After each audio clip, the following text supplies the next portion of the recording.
Magandang gabi, pambungad sa ating newscast.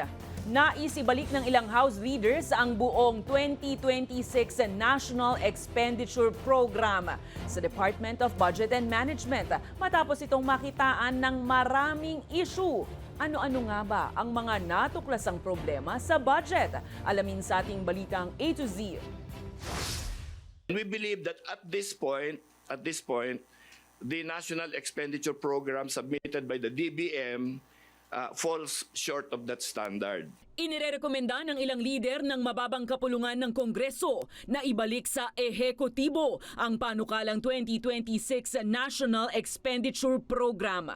Ayon kay House Deputy Speaker Ronnie Puno, nakitaan nila ng mga issue ang proposed 6.7 trillion peso budget, hindi lamang sa flood control projects sa ilalim ng Department of Public Works and Highways, kundi maging sa iba pang ahensya. Ilan sa mga isyong lumalabas ay ang mga proyektong pinopondohan pa kahit nakumpleto na.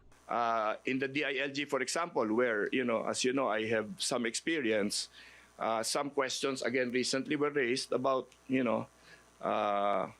purchase of firearms and whether or not they were in the budget. There was supposed to be an 8 billion entry or insertion in the budgets in the Department of Agriculture.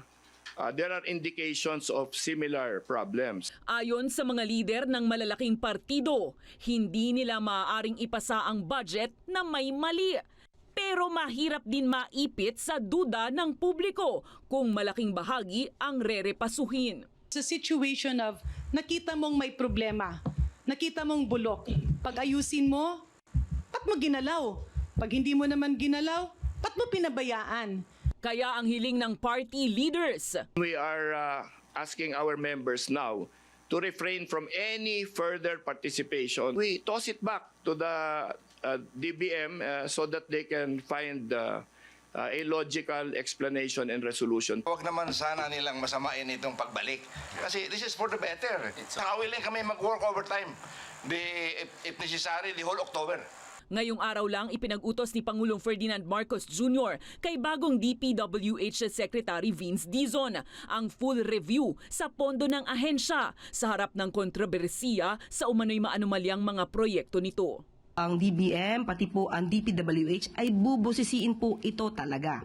Kung totoo bang nagkaroon ng mga duplication, nagkaroon ng insertion, dapat po kasi matanggal ito through errata. Una na rin sinabi ni Senator Bam Aquino na dapat ay ibalik na lang ng buo ang DPWH budget sa ehekutibo para muling ma-review.